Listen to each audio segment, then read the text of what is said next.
باختصار غادي نقول لك للاسف حتى شي حاجه ما بقات عندها معنى في هذه الدنيا هذه. تطوروا المباني، تطوروا الديور، ولكن صغاروا العائلات وكل واحد سد عليه بوحدو.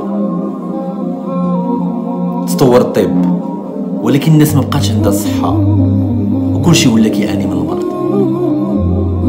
تطورات التكنولوجيا ولكن كل واحد ولا شاد تليفونه وجالس في قنت بوحدو، الاب جالس بوحدو، الام جالسه بوحدها، الولاد جالسين بوحدهم.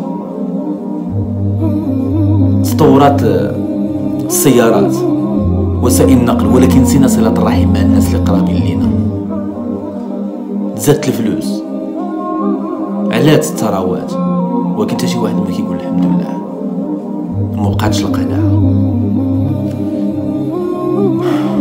زادوا بزاف ديال الاشياء ولكن فقدنا